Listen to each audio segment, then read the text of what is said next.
Apa yang terjadi jika Ayano Koji tidak dibesarkan di White Room? Bayangkan seandainya Kiyotaka, Ayano Koji tidak pernah menginjakkan kaki di White Room. Tidak pernah dikurung di ruang dingin tanpa warna. Tidak pernah dilatih layaknya mesin. Apa jadinya? Apakah dia tetap akan menjadi makhluk dingin yang memandang manusia sebagai pion di papan catur? Atau justru akan jadi seseorang yang lebih manusiawi? Untuk menjawab ini, kita harus menyadari satu hal penting. Ayano Koji adalah hasil eksperimen. Dia bukan cuma anak jenius biasa. Dia adalah proyek dari Profesor Ayano Koji, ayahnya sendiri, yang ingin menciptakan manusia sempurna. Dan White Room adalah laboratoriumnya. White Room bukan sekadar tempat pendidikan ekstrim. Itu penjara psikologis. Anak-anak di sana diputus dari dunia luar. Tidak ada cinta, tidak ada pelukan, tidak ada kata, kamu baik-baik saja. Mereka hanya diberi satu tujuan, menjadi lebih unggul dari siapapun.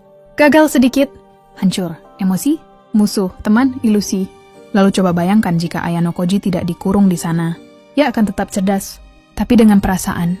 Genetik Ayano Koji tidak hilang hanya karena dia dibesarkan di luar White Room. Dia tetap anak dari pria ambisius yang ingin menciptakan manusia sempurna. Artinya otaknya tetap tajam. Namun bedanya, kecerdasan itu tidak dipaksa untuk jadi senjata. Ia bisa berkembang secara alami. Bisa jadi dia tetap jago strategi, tetap logis, dan tetap bisa menguasai pelajaran dengan cepat. Tapi dia juga bisa merasakan. Ia akan mengenal cinta, rasa bersalah, dan tujuan hidup yang lebih manusiawi. Di White Room, semua bentuk emosi dianggap kelemahan. Ayano Koji tidak tahu rasanya disayang. Ia bahkan tidak tahu bagaimana caranya mempercayai seseorang. Tapi di dunia biasa, ia bisa punya teman.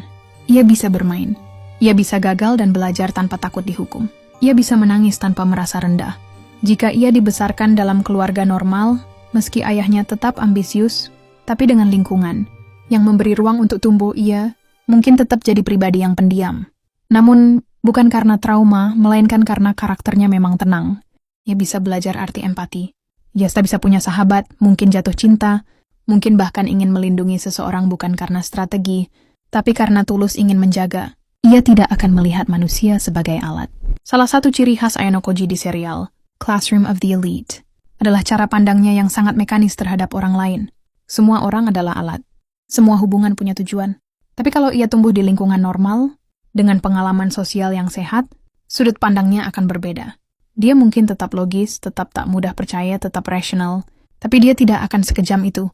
Dia tidak akan menyingkirkan orang setelah tidak berguna. Ia akan tahu bahwa manusia bukan sekadar angka atau pion, tapi juga makhluk hidup yang bisa berjuang dan belajar. Ia mungkin tidak akan terlalu spesial di mata dunia, tapi ia akan lebih hidup.